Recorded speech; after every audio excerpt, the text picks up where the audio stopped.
Good afternoon. Today's jobs report shows the extraordinary impact recent weather events have had on our economy. Calculations from Moody's Analytics estimate the recent storms could cause between $195 billion and $245 billion in economic losses. But those numbers, as large as they are not the best way to understand the impact these storms have had on the people of our nation. President Trump has now personally visited storm-ravaged areas in numerous states and territories. He's seen the devastation, and he's looked into the eyes of Americans struggling to find hope in the midst of heartache. The president has committed to these people that we will walk with them every step of the way as they rebuild their homes, their communities, and their lives. And he has committed to all Americans that we are going to build an economy that works for everyone. We are encouraged to see that the unemployment rate has once again dropped and workforce participation vaulted to a 3.5-year high. This report underscores the need for Congress to work with us to grow the economy and create jobs. The importance of passing tax relief for American workers and business cannot be overstated. We have a once-in-a-generation opportunity to create a tax code that is simple, fair, and easy to understand. That means getting rid of the loopholes that primarily benefit the wealthiest Americans and special interests. It also means lowering taxes for middle-income Americans so that they can keep more of their hard-earned paychecks and buy the great American products made by American manufacturers. Today, the President signed a proclamation declaring October 6th National Manufacturing Day. This honors the men and women who create the products that power our communities, improve our lives, and defend our nation. The people who, as the President says, believe in those beautiful words, made in the USA. In addition to the 14 workers the President hosted in the Oval Office during today's proclamation signing, more than 500,000 people around the country are participating in thousands of events related to Manufacturing Day. Among them will be numerous members of the President's cabinet and other senior officials. Our tax plan would lead to a great American manufacturing boom. We will cut taxes on American manufacturers and businesses of all sizes and restore their competitive edge so they can create more jobs and higher wages for our workers. Our plan will also encourage them to bring back trillions of dollars currently parked overseas. The President will be back out on the road next week building support for this plan, which is really a jobs bill. He will be visiting Hamburg, Pennsylvania on Wednesday, and we'll have more details on that trip coming soon. And with that, we'll kick off Friday with questions, and we'll start now. This is kind of fun. We should do this more often, not just save it for Fridays. John Decker. Thank you, Sarah. The body of another U.S. soldier has just been discovered by local forces in Niger, which brings to 4 the total number of Green Berets that were killed on Wednesday in Niger. So far, there's been no response to this by the President. No tweet from the President, no statement from the President. Can we expect some sort of reprisal by the U.S. military in Niger as it relates to what happened on Wednesday? I made a statement on behalf of the administration yesterday in the opening. Obviously, any time one of the members of our great military are injured, wounded, or killed in action, that is certainly something that we take very seriously. Our thoughts and prayers are with those individuals. We're continuing to review and look into this, and as we have more details, we'll certainly let you guys know. Cecilia. Thanks, Sarah. Can you clarify the President's comments? Was he referring to military action when he said calm before the storm? As we've said many times before, I know the President has, as I have from this podium on quite a few occasions. We're never going to say in advance what the President's going to do. And as he said last night, in addition to those comments, you'll have to wait and see. But how seriously should the American public or American adversaries, for that matter, take these comments? Was it a joke? Was it serious? I think you can take the President protecting the American people always extremely serious. He's been very clear that that's his #1 priority, and if he feels that action is necessary, he'll take it. Steve. Sarah, when the President said that he wants his military leaders to give him military options faster, does he feel like they are intentionally slow-walking these options to him? No, not at all. But this is, as you know, he's a person who likes to take action and take it quickly. And I don't think you should read into anything beyond that, as he wants options on the table so that he can make quick decisions. Is that just a general comment, or did he mean a specific country? I believe it's just a general comment. I'm not aware of anything specific that was in reference to. Sarah, I have two questions. One on the soldier who was killed in Niger, and the other on DACA. On the soldier, when was the president made aware that there was a fourth soldier that was missing in action, and when did he become aware that unfortunately that soldier had been killed and discovered by local forces? I believe that the notification was yesterday, but I'd have to get clarification on the specific timing of when that took place. When was the president made aware that that soldier's body was found? I know that it was pretty soon after that had been discovered, but as far as like an exact time, I couldn't give you that. But I know Chief Kelly kept him updated constantly on that situation as it evolved. And for the question on DACA, today the president welcomed Hispanic American leaders to the White House. He did not mention his decision to end DACA during his remarks there. He did not renew his call for Congress to protect those who are going to be vulnerable for deportation starting in March. Why did he not bring that up? Look, I think he's been clear. There's no reason to continue to reiterate the same position that he's held. He's called on Congress to act on it. You can expect in the coming days that he'll lay out his responsible immigration reform. I think you can count on that to happen very soon. And that's all part of the process moving forward. But he hasn't been unclear about what his position is on that front. April. Sarah, going back to calm before the storm. When presidents deal with world matters like this, all options are on the table. Has this White House exhausted diplomacy? Because for him to say the calm before the storm, and listening to what you just had to say. We're continuing to put maximum economic and diplomatic pressure on countries like North Korea. We're going to continue to do that, but at the same time, the president's going to keep all of his options on the table. Our position has not changed. It's been very consistent. North Korea, that's the storm. I'm just using that as an example. I think we've got a lot of bad actors in the world, North Korea, Iran. There's several examples there. Blake? Sarah, let me ask you about the HHS decision today to expand the contraception waiver. The ACLU has already filed a lawsuit, or at least announced its intention to, and this was their response. They said, and I quote, "The Trump administration is forcing women to pay for their bosses' religious beliefs." They go on to say, "We're filing this lawsuit because the federal government cannot authorize discrimination against women in the name of religion or otherwise." Your response to that would be what? I don't think it's been a secret that I would probably never use the ACLU to get any of my talking points. The president believes that the freedom to practice one's faith is a fundamental right in this country, and I think all of us do. And that's all that today was about. Our federal government should always protect that right, and as long as Donald Trump is president, he will. So then, in not responding to the ACLU, what would you say maybe to the women out there, or to the families out there who now have to pay more out of their pocket to get contraception coverage that they choose and that they desire? This is a president who supports the First Amendment, supports the freedom of religion. I don't understand why that should be an issue. The Supreme Court has validated this decision certainly many times over, and the president's somebody who believes in the Constitution. If people don't like what the Constitution says, they should talk to Congress about changing it. Hallie. I want to follow up on that. I've got another for you.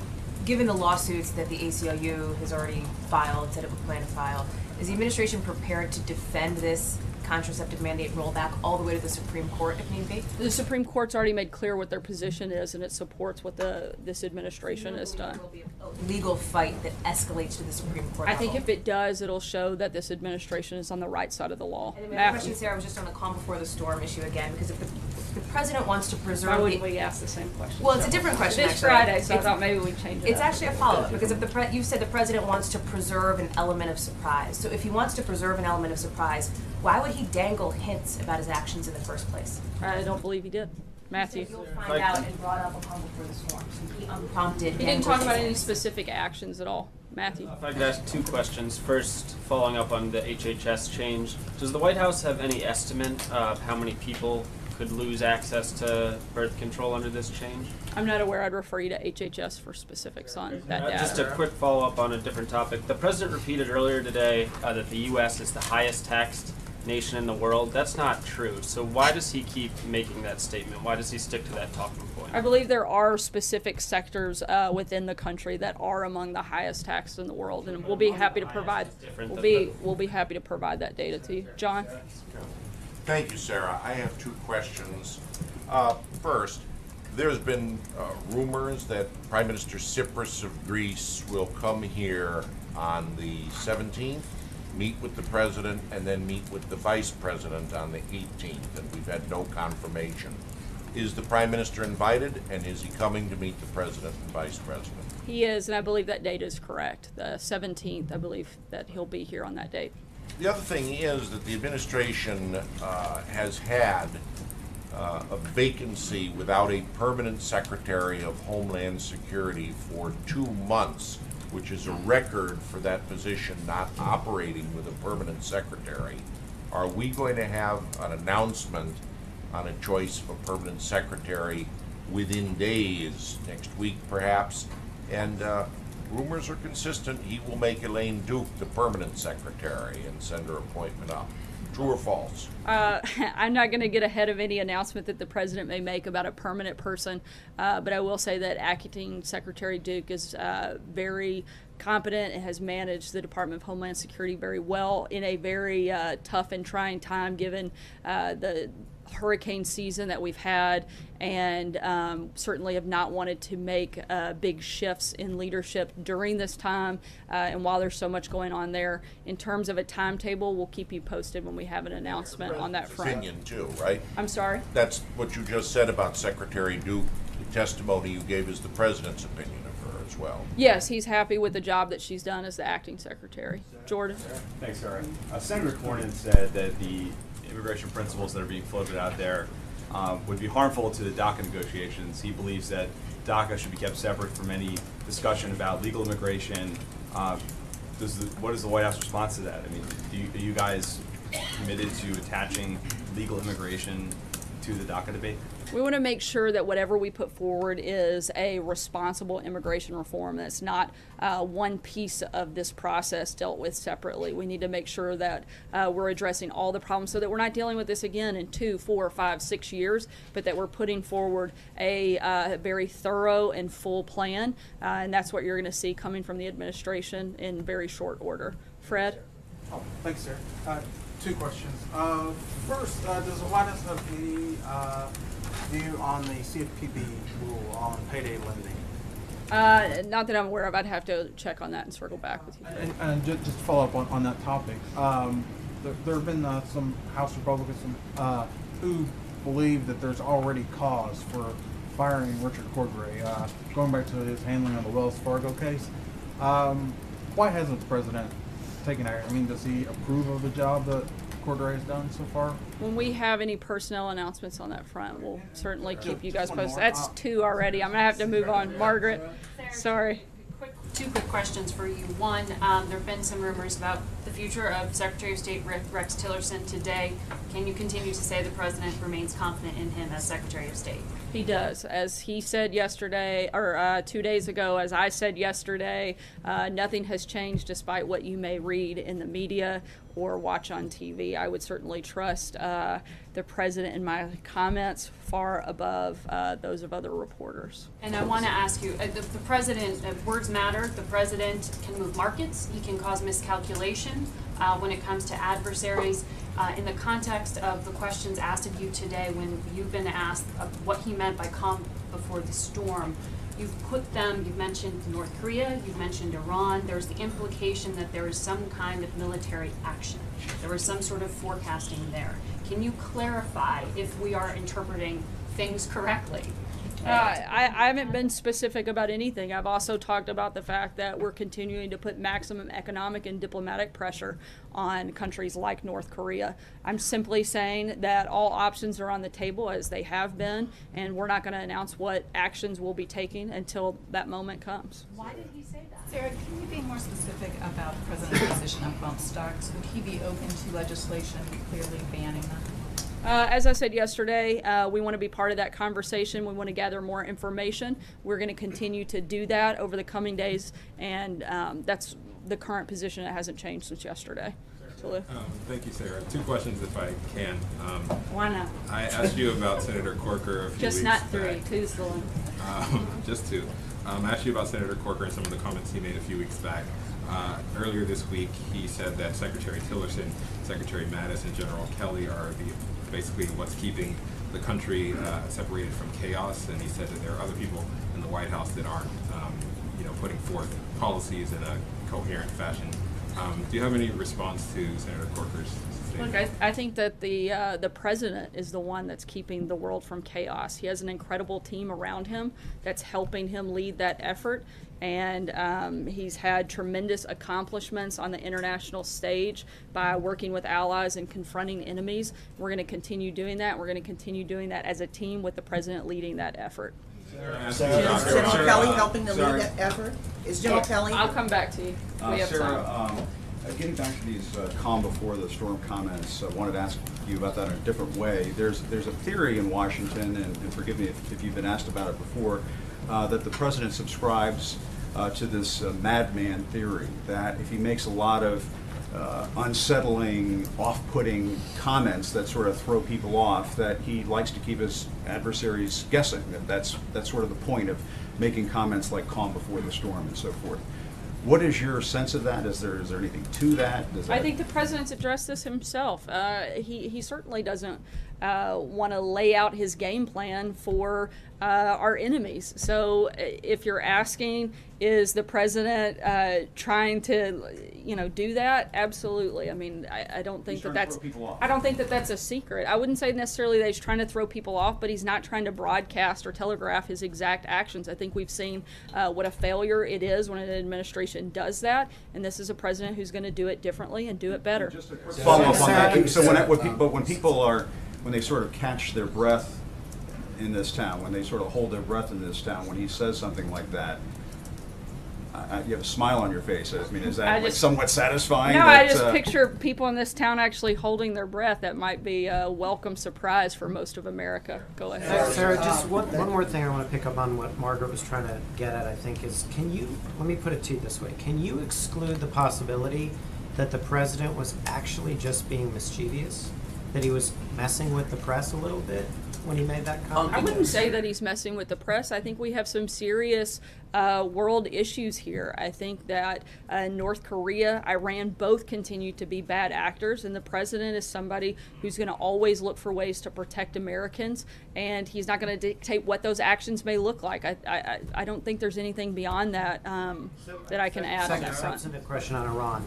A couple days ago, Senator Tom Cotton gave a speech in which he said he believes the best outcome for the Iranian nuclear deal would have it to be referred to Congress, but rather than have Congress reimpose sanctions, which he called a backward-looking step, we would use this period of 120, 90 days to renegotiate several terms of the deal.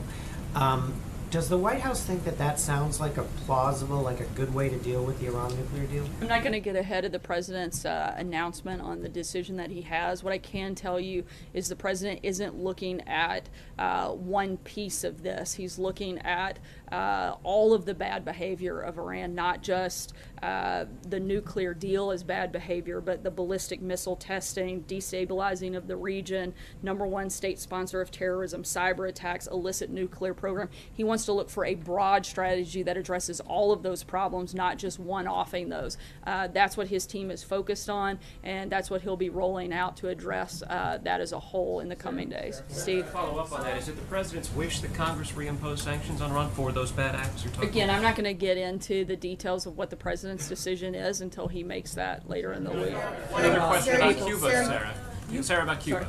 Our CBS News reporting today has taken this story to a new level. There are now Americans who do not work for the government who are saying that they're subject to these health attacks. The State Department is telling us that there are a handful of Americans who have reported these symptoms. What's going on here? How is the White House viewing this? How are we going to get to the bottom? Something we take extremely seriously. We're continuing to investigate. The State Department is taking the lead on this effort, and we're going to continue looking into this until we get some real answers. I'll come back. Just to drill down a little bit on what you said yesterday about the press, saying that we owe it, I don't think anybody disagree that we should be as accurate, fact-finding as possible, but to flip it, do you and the President believe the President has a responsibility to be as truthful and honest with us as possible? Has he done it? And for those surrogates who have used your terms, alternative facts, would they then not do that? Absolutely. I think we all come here every day and do our very best to give you the best and most accurate information that we possibly can. April? I think so. Okay, going back to the answer about leadership, the President's leading, is General Kelly part of that leadership team with the President as he's leading in this White House? Absolutely. Does the President have confidence in General Kelly? Absolutely. And if today is Friday, could we expect a resignation today from anyone? I don't think so, April. David? Thank you, Sarah. Since we last heard from you, the film producer Harvey Weinstein has become the subject of some very serious sexual harassment allegations. And there's building pressure among Democrats who received campaign donations from him to send the money back. And I note that this particular producer was very critical of the president during the campaign and suggested that Latinos in Hollywood would be deported if he were elected. Does the president support the idea that Democrats who got donations from this person should send the money back? I think it's a decision for those individuals to make. Whether or not that's money that they want to take, that's up to them. That's certainly not a decision for us to make. One more, I'm sorry. Why hasn't the president fired John Koskinen from the IRS, given all the scandal over the conservative targeting scandal that he commented about so much during the campaign? Why does John Koskinen still have his job? I'll have to ask him, David, and get back to you. Deb? Las Vegas question. The president lavished praise on the Las Vegas police for their amazing handling and their response after the Sunday mass shooting. Nevadans credit federal programs that train police to deal with terrorist attacks. I'm sorry, can you speak up a little bit? Nevadans credit federal money programs that train them to deal with terrorist attacks for their great response. You all have cuts in those programs in your budget plan. Are you rethinking that? I think at this point we're continuing to move forward. If there is a moment where we feel like the safety and security of American citizens may be at risk because of cuts, I think we'd have to revisit it at that time. Jim? Sarah, the nation lost 33,000 jobs in September, and I was just curious how the president feels about that, and is he stepping up his efforts to convince Congress to pass major tax reform because of this surprising job loss in September? I think that today's report shows certainly the devastating impact of the hurricane season. But while many displaced weren't able to work, the economy still remains extremely strong. Those people continue to have jobs, which is why the unemployment rate actually fell. I think one thing to really note, and something that this administration wants to focus on, certainly moving into the future, I think tax reform plays a big role in this, but that one of the big identifiers that I think we should look at is the drop in the unemployment rate, including new lows for African Americans, teens, and women, which is certainly a great step forward in this process. Sarah, question about the Affordable Care Act. President Trump has repeatedly said that we should just let Obamacare implode. But there's a new report in the Washington Post that says that President Trump personally directed administration officials to deny a request from the Republican governor of Iowa to fix the Obamacare market in that state. Is that true? I'm not aware of that specific directive, so I'd have to check into that and get back to you. If it is true, I'm not going to comment on hypotheticals where I don't have the information in front of me. Thanks, sir. I wanted to ask you a question about the Iran recertification process. Regardless of what the president decides, when he makes this decision next week, would you rather not have to do this every 90 days after that? Again, as I said earlier, we're looking at something that is a broad strategy, doesn't just address one part of Iran's bad behavior, but that addresses a wide range of issues. So that would certainly be our focus. Hopefully they would begin to not be a bad actor and we wouldn't have to do this at all. But our goal again would be to address a number of factors, not just one or two things. Peter? Second question. It is It's been 2 6 questions weeks since for the Adam. president indicated that he wanted Pakistan to move against, what did he say, agents of chaos within Pakistani territory or areas under Pakistani control. The foreign minister was here in the White House this week to meet General McMaster. Have you really seen any change in Pakistani behavior in those 6 weeks? Nothing specific that I can weigh into at this time, but we'll certainly keep you posted. Peter? Will the president campaign for the candidate for governor in Virginia, Ed Gillespie? As I've said many times before from the podium, I'm not going to weigh into specific races and the actions that we may or may not take.